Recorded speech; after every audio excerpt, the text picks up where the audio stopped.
ಏನಿದು ಇಲ್ಲಿಂದ ಬಂತು?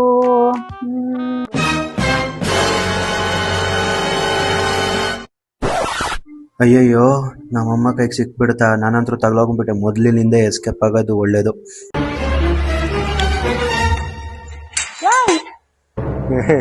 ಸಿಕ್ಕಾಕೊಂಡ್ಬಿಟ್ನೇನಪ್ಪ ನಾನು.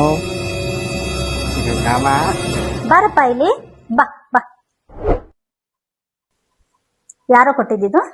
ಎಲ್ಲಿಂದ ಬಂತು? ಫೋನ್ ಬಂತು, ಮಾಡ್ತೀನಿ.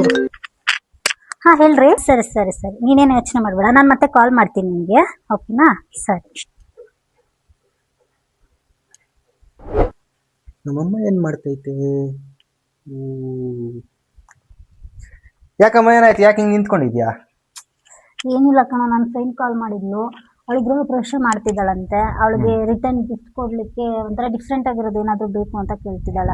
ಬಟ್ ಅದೇ ಯೋಚನೆ ಮಾಡ್ತಾ ಇದ್ದ. ಅಷ್ಟೇ ತಾನೇ, ನಮಗೆ ಗೊತ್ತಿರೋರು ಒಬ್ರು ರಿಟರ್ನ್ ಗಿಫ್ಟ್ಗಳನ್ನ ಪ್ರೊವೈಡ್ ಮಾಡ್ತಿರ್ತಾರೆ. ಅವರು ಎಲ್ಲ ಥರ ಈವೆಂಟ್ಸ್ಗೂ ಪ್ರೊವೈಡ್ ಮಾಡ್ತಿರ್ತಾರೆ. ಯಾವ ಥರ ಅಂತಂದರೆ ನಾಮಕರಣ ಆಗಲಿ, ಇಲ್ಲ ಮದುವೆಗಾಗಲಿ, ಇಲ್ಲ ಅಂದರೆ ಮನೆ ಗೃಹ ಪ್ರವೇಶಕ್ಕಾಗಲಿ, ಇಲ್ಲ ಆಫೀಸ್ ಇವೆಂಟ್ಗಾಗಲಿ, ಇಲ್ಲ ಯಾವುದೇ ಈವೆಂಟ್ ಇರಲಿ, ಎಲ್ಲದಕ್ಕೂ ಅವ್ರು ಪ್ರೊವೈಡ್ ಮಾಡ್ತಾರೆ. ಅವ್ರ ಹತ್ರನೇ ನಾವು ಕೇಳ್ಬೋದಲ್ಲ. ಓಕೆ ಸರಿ, ಆದ್ರೆ ಬಟ್ ಅವರು ಇಂಡಿಯಾದಾಗೆಲ್ಲ ಕಳಿಸ್ತಾ ಇರೋದು, ಔಟ್ ಆಫ್ ಕಂಟ್ರಿ ಕಳಿಸ್ತಾ ಇರೋದು. ಅಷ್ಟೇ ತಾನೇ, ಇವರು ಇಂಡಿಯಾ ಅಷ್ಟೇ ಅಲ್ಲ, ಔಟ್ ಆಫ್ ಕಂಟ್ರಿಗೂ ಕೂಡ ಶಿಪ್ಮೆಂಟ್ನ ಮಾಡ್ಕೊಡ್ತಾರೆ, ಡೆಲಿವರಿಯನ್ನು ಮಾಡ್ಕೊಡ್ತಾರೆ, ಎಲ್ಲ ಥರನು. ಇನ್ನೊಂದೇನಂತ ಅಂದರೆ ಅವ್ರು ಕಸ್ಟಮೈಸ್ ಕೂಡ ಮಾಡ್ಕೊಡ್ತಾರೆ. ಕಸ್ಟಮರ್ ಏನು ಕೇಳ್ತಾರೆ ಅದೇ ಥರ ಕಸ್ಟಮೈಸೇಷನ್ ಮಾಡ್ಕೊಡ್ತಾರೆ ಇವರು. ಸೊ ನಿಮಗೂ ಇದೇ ಥರದ್ದೇನಾದರೂ ರಿಟರ್ನ್ ಗಿಫ್ಟ್ಗಳು ಬೇಕು, ಇಲ್ಲ ಬುಕ್ ಮಾಡಬೇಕು ಅಂತ ಅಂದರೆ ಕ್ಯಾಪ್ಷನಲ್ಲಿ ಅವ್ರ ನಂಬರ್ನ ಕೊಟ್ಟಿರ್ತೀನಿ. ಇಫ್ ನಿಮಗೆ ಮೋರ್ ಇನ್ಫಾರ್ಮೇಷನ್ ಆದರೂ ಬೇಕು ಅಂತ ಅಂದರೆ ನನಗೆ DM ಮಾಡ್ಬೋದು, ನಾನು ನಿಮಗೆ ರಿಪ್ಲೈ ಮಾಡ್ತೀನಿ. ಸರಿ, ನಾನು ನಿನ್ಗೊಂದು ಎಕ್ಸಾಂಪಲ್ ತಂದು ತೋರಿಸ್ತೀನಿ ಇರು.